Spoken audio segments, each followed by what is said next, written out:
النوع الثاني والعشرون. المقلوب هو نحو حديث مشهور عن سالم جعل عن نافع ليرغب فيه. وقلب أهل بغداد على البخاري 100 حديث امتحانا فردها على وجوهها فأذعنوا بفضله. فرع: إذا رأيت حديثا بإسناد ضعيف فلك أن تقول هو ضعيف بهذا الإسناد، ولا تقل ضعيف المتن لمجرد ضعف ذلك الإسناد، إلا أن يقول إمام إنه لم يروى من وجه صحيح، أو إنه حديث ضعيف مفسرا ضعفه، فإن أطلق ففيه كلام يأتي قريبا. وإذا أردت رواية الضعيف بغير إسناد فلا تقل قال رسول الله صلى الله عليه وسلم كذا وما أشبهه من صيغ الجزم، بل قل روي كذا أو بلغنا كذا أو ورد أو جاء أو نقل وما أشبهه. وكذا ما تشك في صحته، ويجوز عند أهل الحديث وغيرهم التساهل في الأسانيد ورواية ما سوى الموضوع من الضعيف، والعمل به من غير بيان ضعفه في غير صفات الله تعالى والأحكام كالحلال والحرام ومما لا تعلق له بالعقائد والأحكام. مما لا تعلق له بالعقائد والأحكام. بس. بسم اللہ الرحمن الرحیم. یہاں سے مصنف رحمۃ اللہ علیہ حدیث کی قسم نمبر 22 بیان فرما رہے ہیں، جس میں حدیث مقلوب کا بیان ہے. یہاں سے مصنف رحمۃ اللہ علیہ حدیث کی قسم نمبر 22 بیان فرما رہے ہیں، اور وہ حدیث مقلوب کے بیان میں ہے. اب حدیث مقلوب کے لغوی معنی، اصطلاحی معنی اور اس کی قسمیں، اس کے اسباب اور اس کا حکم انشاءاللہ بیان کیا جائے گا. یہ اس قسم کا خلاصہ ہے. اس قسم کا خلاصہ یہ ہے: حدیث مقلوب کے لغوی معنی، اصطلاحی معنی، اس کی قسمیں، اس کے اسباب اور اس کا حکم، اور اس کے بعد آخر میں الگ سے مصنف رحمۃ اللہ علیہ نے حدیث ضعیف کے متعلق 3 مسائل بیان فرمائے ہیں، ان کا بیان ہوگا. یہ اس کا خلاصہ ہے. آگے سب کے سمجھ میں؟ مقلوب اسم مفعول کا صیغہ ہے. قلب یقلب قلبا فہو مقلوب. باب ضربہ سے قلب یقلب قلبا سے اسم مفعول کا صیغہ ہے مقلوب. اور اس کے لغوی معنی یہ ہے کہ کسی چیز کی اصل صورت میں تقدیم و تاخیر اور الٹ پھیر کر دی گئی ہو. لغت میں اس کو مقلوب کہتے ہیں. الٹا کیا ہوا بھی کہتے ہیں. تو جو الٹا ہوتا ہے اس میں بھی تقدیم و تاخیر ہوتی ہے. مقدم کو مؤخر، مؤخر کو مقدم کر دیا جاتا ہے. تو کسی چیز کی اصل صورت کو آگے پیچھے کر دیا جائے، الٹا سیدھا کر دیا جائے، تقدیم و تاخیر کر دی جائے تو اسے لغت میں مقلوب کہتے ہیں. یہ اس کے لغوی معنی ہو گئے. اور اصطلاح میں حدیث مقلوب وہ حدیث ہے جس کی سند یا متن میں تقدیم و تاخیر کرنے کی وجہ سے حدیث بدل گئی ہو. حدیث بدل گئی ہو تو اسے کہتے ہیں حدیث مقلوب. حدیث مقلوب کی اصطلاحی تعریف سے آپ کے سمجھ میں آ گیا ہوگا کہ اس کی 2 قسمیں. حدیث مقلوب کی 2 قسمیں: مقلوب فی السند، مقلوب فی المتن. یعنی سند میں تقدیم و تاخیر ہو گئی ہو یا متن میں تقدیم و تاخیر کر دی گئی ہو. تو یہ 2 قسمیں ہو گئی مقلوب کی. مثلا ایک حدیث حضرت امام مالک رحمۃ اللہ علیہ سے مروی ہے، اب اس کو ہٹا کر کے انہوں نے عن عبید اللہ ابن عمر سے روایت کر دیا، سند بدل گئی. یا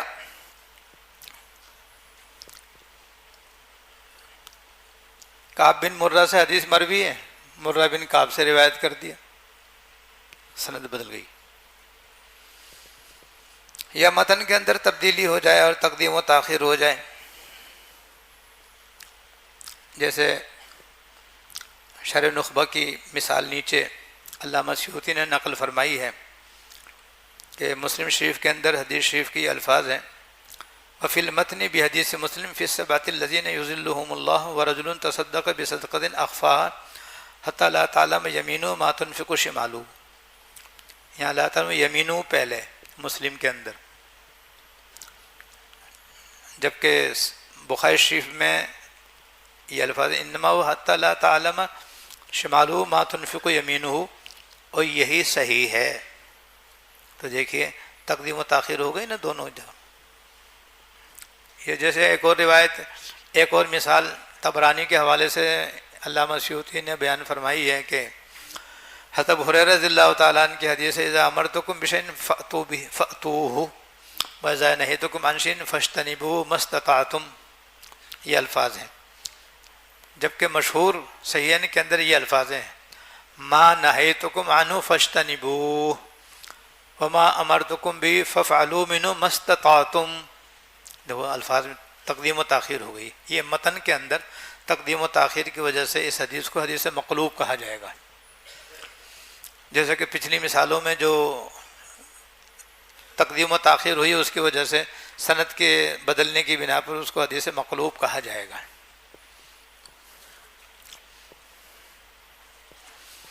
اور متن میں ہی مصنف رحمۃ اللہ علیہ نے ذکر فرمایا ہے اور اس کی مثال بیان فرمائی ہے کہ حدیث مقلوب کی مثال جیسے کوئی حدیث حضرت سالم سے منقول ہونا مشہور و معروف ہے. سالم مشہور راوی ہیں، ان سے بھئی نمبر 12 نیند آنی شروع ہو گئی آپ کو، تو پھر کمر سیدھی کرو اپنی، آنکھ بند نہیں کرو، اچھا آنکھیں کھول کے بیٹھو. تو حضرت سالم جو ایک راوی ہیں جو مشہور ہیں، ان سے کوئی حدیث مروی ہے. اب کوئی شخص بجائے ان سالم کے ان نافع اس کو روایت کرے، اور ان نافع سے اس لیے روایت کرے کہ تاکہ لوگوں کو دلچسپی ہو اور اس میں رغبت ہو کہ بھائی حضرت امام نافع سے یہ حدیث مروی ہے، تو یہ حدیث مقلوب کہلائے گی اور یہ متن کے اندر تبدیلی سمجھی جائے گی. تب متن میں تبدیلی کی وجہ سے یہ حدیث مقلوب ہو جائے گی. ایک صورت تو یہ، ایک قسم تو یہ ہو گئی. اور کبھی کبھی امتحان کے طور پر بھی سند اور متن کو بدل دیا جاتا ہے، جیسے کہ امام بخاری رحمۃ اللہ علیہ کا امتحان مشہور و معروف ہے. پورا واقعہ علامہ سیوطی نے ذیل میں بیان فرمایا ہے، پڑھا ہوا ہے نا آپ کسی شرح نخبہ میں بھی آپ نے پڑھا تھا. وقلب اہل بغداد علی البخاری مئۃ حدیث امتحانا فردها علی وجوہها فاذعنوا بفضلہ.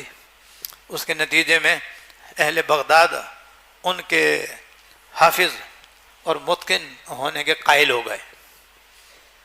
تو یہ امتحان کے طور پر انہوں نے 100 حدیثیں جو ہیں سند اور متن کے ساتھ بدل کر 10 آدمیوں کو 10 حدیثیں دے کر کے امام بخاری کا امتحان لیا. تو اس طرح سے بھی حدیث مقلوب ہو جاتی ہے.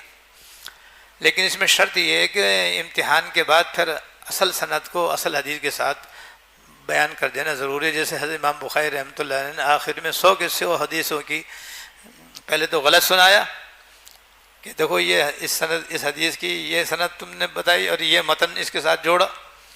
پھر آخر میں 100 کی 100 حدیث انہوں نے صحیح سند کے ساتھ بیان فرما دی. تو امتحان کے طور پر اگر قلب ہو تو اس کی گنجائش ہے، بشرطے کہ اسی مجلس میں پھر صحیح متن صحیح سند کو جوڑ دیا جائے اور اس کے ساتھ بیان کر دیا جائے.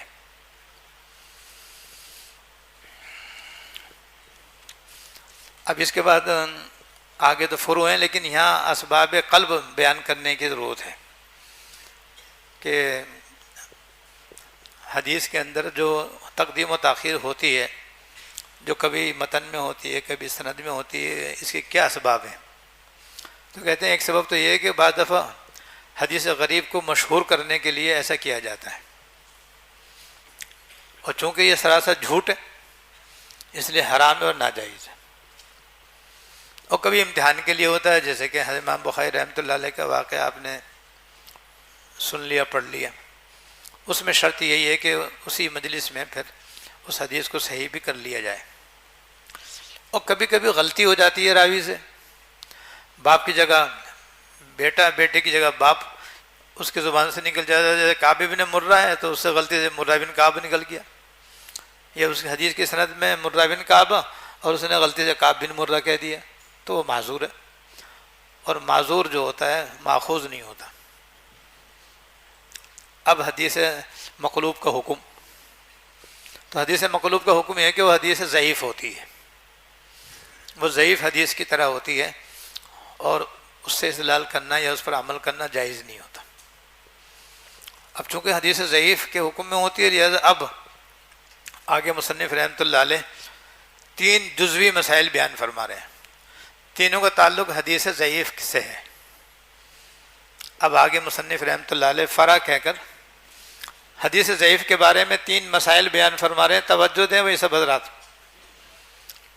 یہاں پر الاول الثانی اور ثالث نہیں ہے، یہاں پر اذا سے 3 صورتیں بیان فرمائی ہیں، 3 احکام بیان فرمائے حدیث ضعیف کے بارے میں۔ پہلی فرع،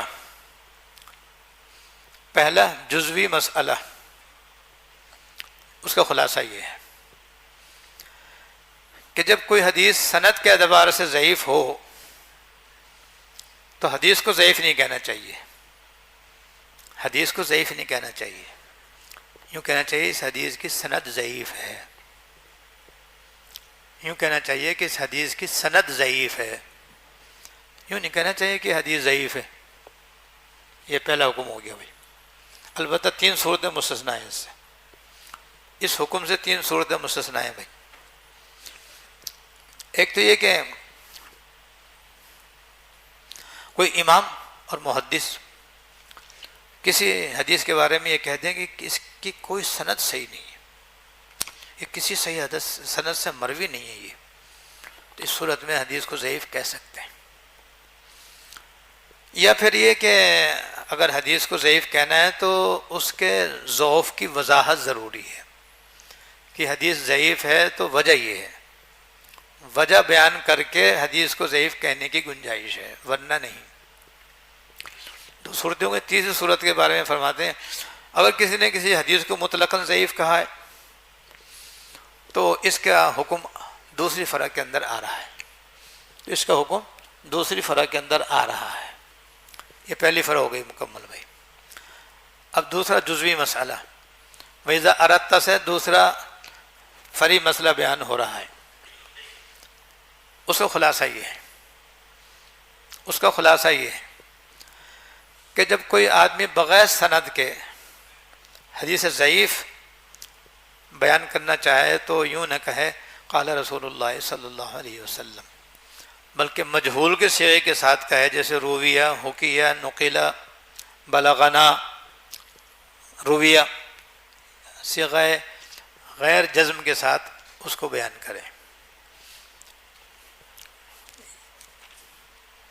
وَقَذَا مَا تَشَكَّ فِي صِحَتِهِ، ایسی جس حدیث کے صحیح ہونے میں شک ہو تو اس کو بھی مجہول کے صیغے سے بیان کرنا چاہیے، نہ کہ معروف کے صیغے سے۔ آگے سمجھ میں یہ دوسری فرع مکمل ہو گئی بھائی۔ اب تیسری فرع بیان فرماتے ہیں جو دراصل حدیث ضعیف کا حکم پر مشتمل ہے۔ تیسری فرع اور تیسرا جزوی مسئلہ ایسا ہے کہ جس کا تعلق حدیث ضعیف کے حکم سے ہے، اور خلاصہ اس کا یہ ہے کہ حضرات محدثین اور دیگر علماء نے سند کے بارے میں چشم پوشی سے کام لیا ہے، درگزر سے کام لیا ہے، اور انہوں نے حدیث موضوع کے علاوہ ضعیف حدیث روایت کرنے اور اس پر عمل کرنے کی اجازت دی ہے، اس کا ذوق بیان کیے بغیر، اس کا ذوق بیان کیے بغیر حدیث ضعیف روایت کرنے کی بھی اجازت دی ہے اور اس پر عمل کرنے کی بھی اجازت دی ہے، بشرطے کہ اس حدیث ضعیف کا تعلق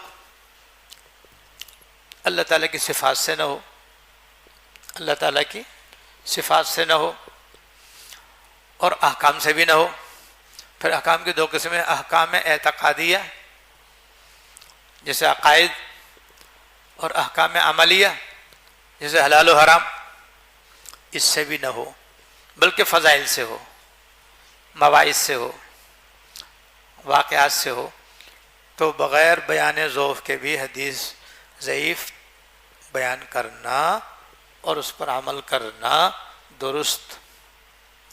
لیکن شرح میں علامہ سیوطی رحمۃ اللہ علیہ نے شیخ الاسلام حافظ ابن حجر رحمۃ اللہ علیہ کی جانب سے حدیث ضعیف کے بیان کرنے کے سلسلے میں اور عمل کرنے کے سلسلے میں 3 شرطیں بیان فرمائیں، جو پہلے بھی میں بیان کر چکا ہوں آپ کے سامنے، اور انشاءاللہ آپ کو معلوم بھی ہوں گی۔ پہلی شرط یہ ہے کہ وہ ضعف شدید نہ ہو، پہلی شرط یہ ہے کہ حدیث میں ضعیف تو ہو لیکن ضعف شدید اس کے اندر نہ ہو۔ دوسرے کہ وہ شریعت کے اندر جو اصول حقہ، معتبرہ اور معمول بھی ہیں اس کے تحت ہو، اس کے خلاف نہ ہو، ان کے خلاف نہ ہو۔ اور تیسری یہ ہے کہ اس پر احتیاطاً عمل کرنا مقصود ہو، کسی مسئلے میں اس بات مقصود نہ ہو، یعنی اس سے استدلال کرنا مطلوب نہ ہو، محض احتیاطاً کہ بھئی حدیث شریف ہے اور حدیث شریف پر ضعیف حدیث بھی تو عمل کرنے کے لیے ہوتی ہے، لو میں تو عمل کر ہی لوں، تو یہ ہو، یہ نہیں کسی مسئلے کو ثابت کرنا مقصود ہو۔ یہ 3 شرطیں ذیل میں لکھی ہوئی ہیں، دیکھ لیں آپ، اور ان 3 شرطوں کے ساتھ حدیث ضعیف پر عمل کرنا، بیان کرنا جائز ہے۔ یہ 3 جزوی مسئلے بھی پورے اور حدیث مقلوب کا بیان پورا ہو گیا الحمدللہ۔ اب آ گیا 9 یہاں سے مصنف رحمۃ اللہ علیہ حدیث کی ایک بحث جو راویوں سے متعلق ہے 23ویں قسم میں بیان فرما رہے ہیں۔ 23ویں قسم حدیث کے راویوں کے بارے میں ہے۔ فرمان صفت من تقبل روایتہ وما يتعلق به۔ اس 23ویں قسم میں مصنف رحمۃ اللہ علیہ ان اوصاف کو ذکر فرمائیں گے کہ جب وہ راوی کے اندر پائے جائیں تو اس کی روایت قبول کی جاتی ہے، اور اس کے متعلقہ مسائل بیان فرمائیں گے۔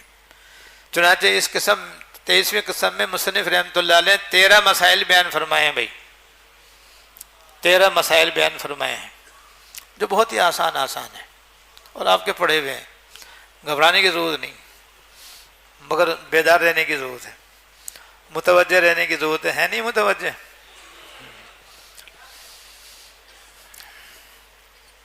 آج کے سبق میں انشاءاللہ 4 مسائل آئیں گے، 4 مسائل آج کے سبق میں انشاءاللہ آ جائیں گے، باقی آئندہ پھر انشاءاللہ تعالی۔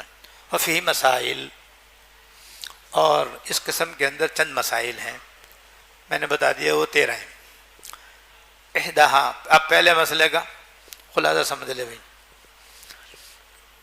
پہلے مسئلہ کا خلاصہ یہ ہے کہ تمام جمہور محدثین اور فقہاء کرام اس پر متفق ہیں اور اس پر ان کا اجماع ہے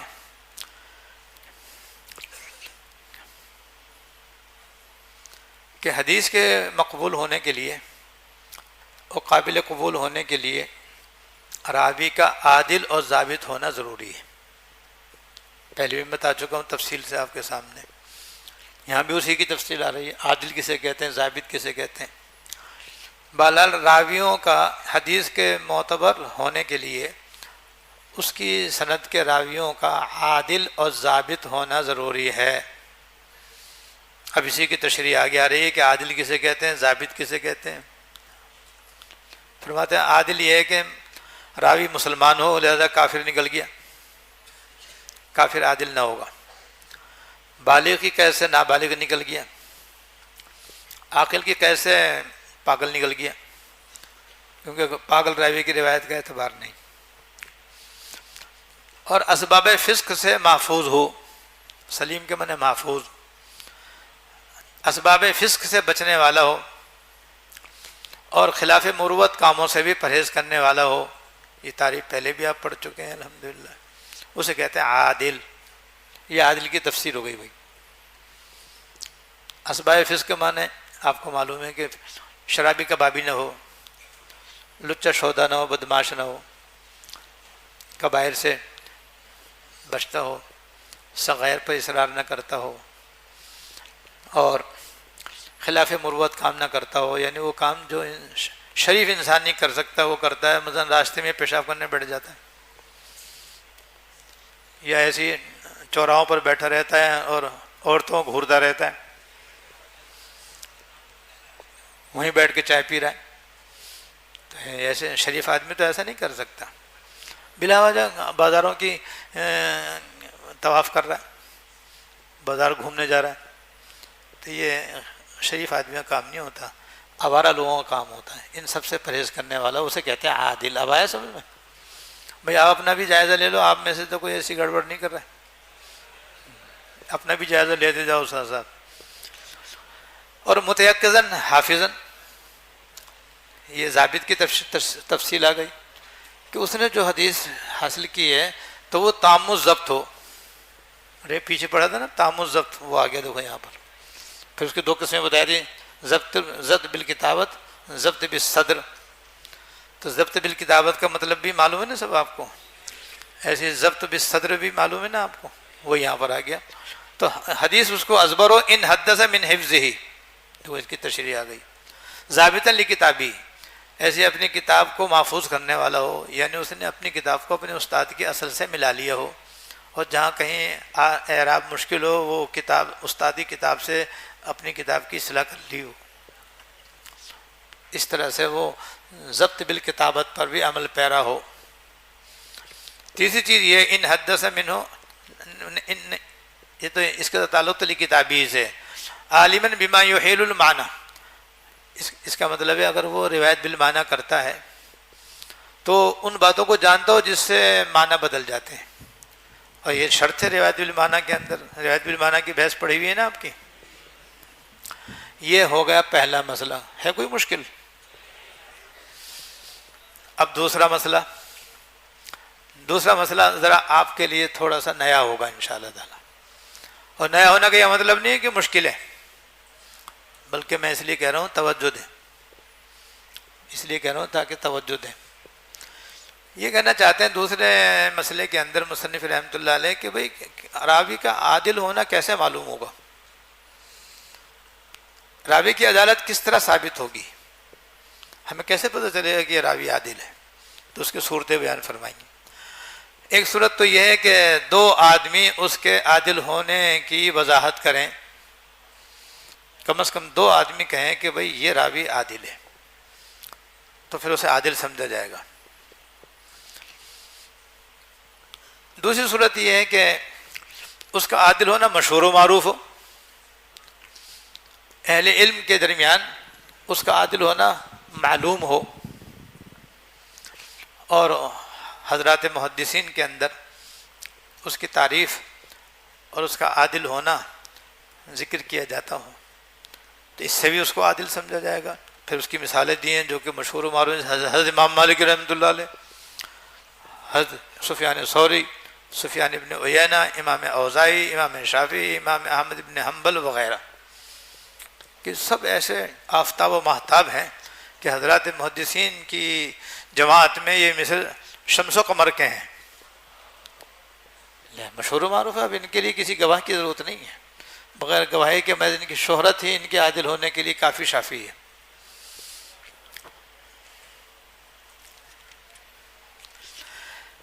یہ تو ہے دو طریقے ہو گئے بھائی. یا تو دو آدمی کسی کے عادل ہونے کے بارے میں وضاحت کر دیں، شہادت نہیں ہے بھائی اس کے اندر، کبھی آپ شہادت سمجھیں، تنصیص کا لفظ ہے، شہادت کا لفظ نہیں ہے یہاں پر. دو گواہ نہیں، بس دو راوی یا دو آدمی کسی کے بارے میں کہہ دیں کہ یہ عادل ہے تو اس کو عادل مانا جائے گا.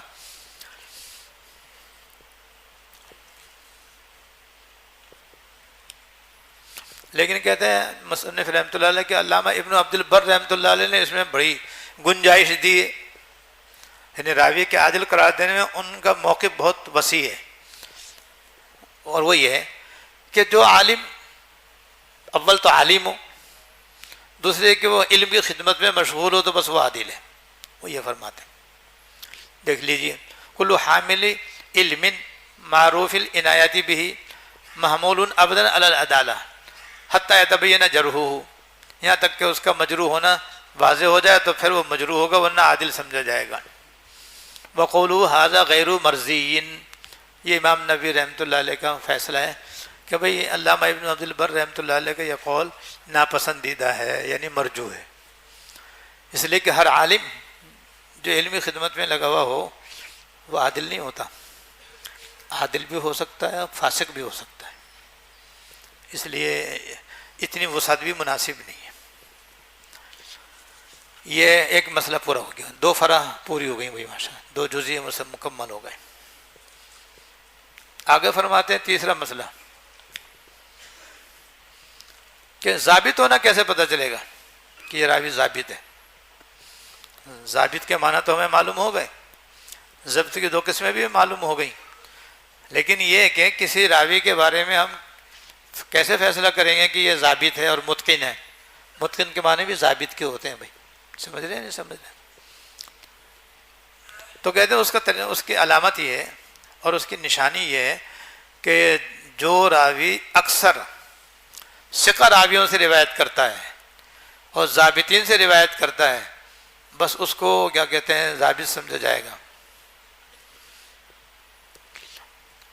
اکثر ثقات سے اور اکثر و بیشتر ضابطین سے وہ حدیث روایت کرتا ہے تو پھر اس کو ضابط سمجھیں گے. شاذ و نادر ان کی مخالفت کرنا مضر نہیں ہے، شاذ و نادر مخالفت مضر نہیں ہے، لیکن اگر اکثر وہ ان سے ہٹ کر روایت کرتا ہے، ان کے خلاف روایت کرتا ہے، تو پھر اس کا ضبط جو ہے وہ متاثر ہوگا اور وہ خفیف الضبط ہو جائے گا. اور اب پیچھے پڑ چکے ہیں خفیف الضبط کی روایت مقبول نہیں ہوتی. یہ ثالثہ پورا ہو گیا بھائی، تیسری فرع پوری ہو گئی. ہے کوئی مشکل؟ اب چوتھی فرع آ رہی ہے بھائی. اس کا خلاصہ یہ ہے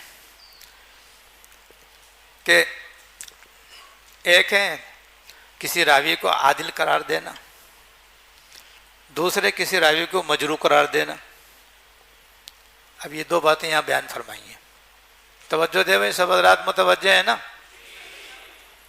چوتھی فرع میں مصنف نے یہ مسئلہ بیان فرمایا ہے کہ اگر کسی راوی کو ہم عادل قرار دیں تو کیا عادل ہونے کا سبب بیان کرنا ضروری ہے یا نہیں. اسی طرح اگر کسی راوی کو ہم کہیں یہ مجروح ہے تو آیا اس کا سبب جرح جس کی وجہ سے وہ مجروح ہوا ہے اس کو بیان کرنا ضروری ہے یا نہیں. یہ بیان کیا ہے اس کے اندر. چنانچہ فرمایا کہ جب کسی راوی کے بارے میں کہیں کہ یہ عادل ہے تو وجہ تعدیل بیان کرنے کی ضرورت نہیں ہے، بس عادل کہنا کافی ہے. سبب عدالت بتلانا ضروری نہیں.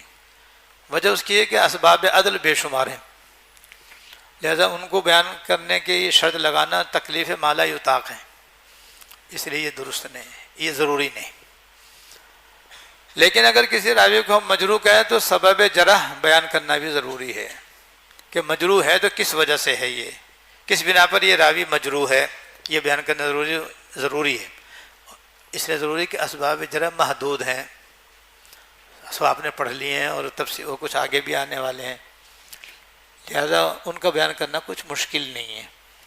لہذا جرح مفسر کا اعتبار ہوگا اور جرح مبہم کا جو حکم ہے اس میں کچھ تفصیل ہے. آگے سمجھ میں آپ کے؟ لہذا ولا يقبل الجرح الا مبین السبب، لہذا وہی جرح قابل قبول ہوگی جس کی وجہ بیان کر دی گئی ہو اور کھول کر بتا دیا گیا ہو کہ اس بنا پر یہ راوی مجروح ہے، جس کی بنا پر اس کی روایت غیر مقبول ہے. جرح مبہم اگر کرے گا تو اس کی تفصیل آگے.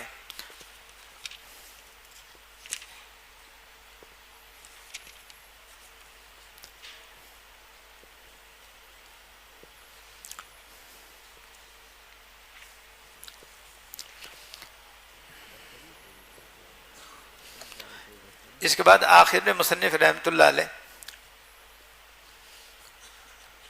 ایک اعتراض کا جواب دیتے ہیں. آخر میں مصنف رحمۃ اللہ علیہ ایک اعتراض کا جواب دیتے ہیں کہ آپ نے کہا کہ راوی کے مجروح ہونے کے لیے جرح مبہم کافی نہیں، جرح مفسر ضروری ہے.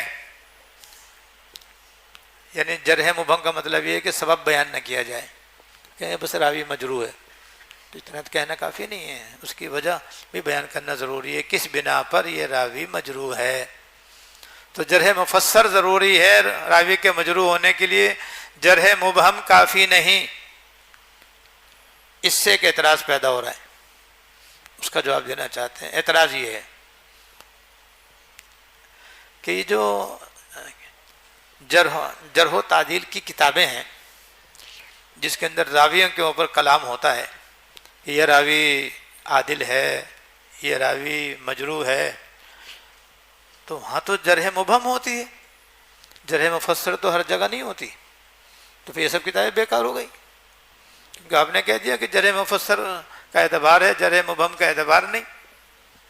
اس کا جواب دیتے ہیں. جواب کا خلاصہ یہ ہے کہ کتابیں بیکار نہیں ہیں بلکہ مفید ہیں. یہ کتابیں بیکار نہیں ہیں بلکہ مفید ہیں. وہ اس لحاظ سے کہ بھئی ہم تحقیق کریں گے. اگر جرح و تعدیل کسی کتاب میں کسی راوی کو مجروح قرار دیا ہے اور وجہ جرح مذکور نہیں ہے تو ہم توقف کریں گے اور تحقیق کریں گے. تحقیق سے اگر اس کا ثقہ ہونا ظاہر ہو گیا تو اس کی روایت مقبول ہو جائے گی، اور اگر اس کا مجروح ہونا ثابت ہو گیا تو غیر مقبول ہوگی. اور جرح مبہم مضر نہیں، کیونکہ بخاری و مسلم کے اندر